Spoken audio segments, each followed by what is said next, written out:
Welcome to What Am I Looking At, a podcast from the Department of Art and Design at Arkansas State University. My name is Dr. Catherine Baker, and I'm a professor specializing in the history of medieval and early modern art. Throughout this series, each presenter will be giving you insight into works of art from across history that are in some way unusual, sometimes strange, sometimes hard to understand. So let's get to today's dive into the visual world on your radio. Where does the truest beauty lie? In nature or in our own imaginations? Is the purest loveliness the real? Or in what our mind's eye can envision for the world? These are questions that pulsated below the surface of many images made during the mid-16th century, when the perfected naturalism of the High Renaissance shifted sideways, and a new vision for the world began to bubble up. A painting by the artist Francesco Mazzola, known as Parmigianino in tribute to his hometown of Parma, is an excellent example of this new approach. Christened Madonna with a long neck, the image perfectly embodies its title, and we are confronted with a composition centered around a sinuous Virgin Mary with an impossibly elongated bridge between sloping shoulders and surprisingly small head. While at first glance this picture of the Mother of God might only appear extraordinarily elegant, all serpentine curves and delicate folds of shiny cloth, the more one digs into her form, the less it begins to make sense.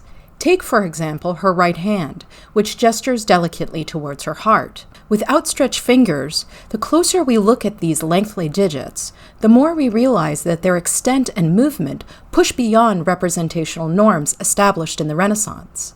Some have turned to medical diagnostics to explain this departure, with the Italian medical scientist Vito Franco suggesting that Parmigianino's model had Marfan syndrome, a disorder where overly flexible joints are paired with long appendages. A hypothesis that cannot be 100% ruled out.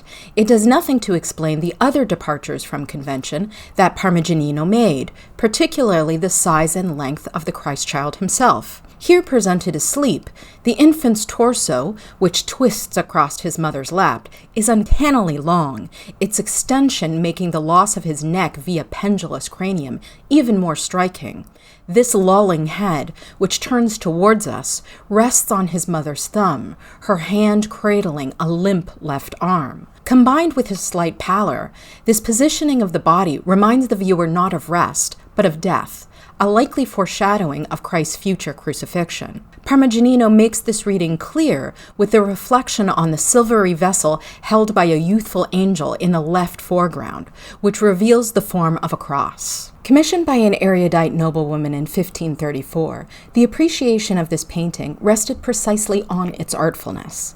For this audience, the Virgin's long neck might not have just been a strange elongation, but instead a clever break from Renaissance perfection that echoed the Marian hymn that intones, "Your neck is like a column." What Am I Looking At is provided by KASU in collaboration with the Department of Art and Design at A-State. Stay tuned next week for another exploration of art over your airwaves.